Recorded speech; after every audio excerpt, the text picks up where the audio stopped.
समाजभूषण श्री नानजीबाई खिमजीबाई ठक्कर ठाणावाला यांच्या शुभ हस्ते वेदांत हॉटेलचे उद्घाटन।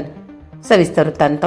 दिनांक 24 ऑगस्ट 2026 रोजी समाजभूषण श्री नानजीबाई खिमजीबाई ठक्कर ठाणावाला यांच्या शुभ हस्ते प्रजापिता ब्रह्माकुमारी ईश्वरीय विश्वविद्यालयाच्या शेजारी असलेल्या वेदांत लॉजिंगचे उद्घाटन उत्साहात पार पडले।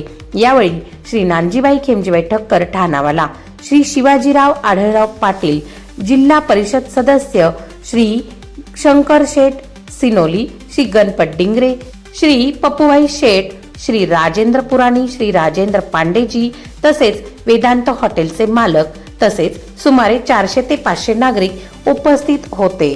नानजीबाई ठक्कर यांनी हॉटेलच्या स्वच्छता व शांततामय वातावरणाचे कौतुक करताना प्रत्येक ग्राहक हा देवाच्या रूपात येतो आणि त्यामुळे त्याच्याशी प्रेम, आदर आणि प्रामाणिकपणे व्यवहार केला पाहिजे असा संदेश दिला।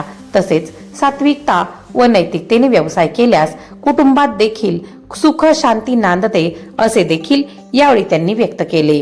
यावेळी उपस्थित मान्यवर व पाहुण्यांनी वेदांत हॉटेलच्या संचालकांना शुभेच्छा देत वेदांत लॉजिंगच्या यशस्वी वाटचालीसाठी आणि प्रगतीसाठी मनपूर्वक शुभेच्छा व्यक्त केल्या। शौर्य रणरागिणीसाठी गायत्री लचके, मुख्य संपादिका।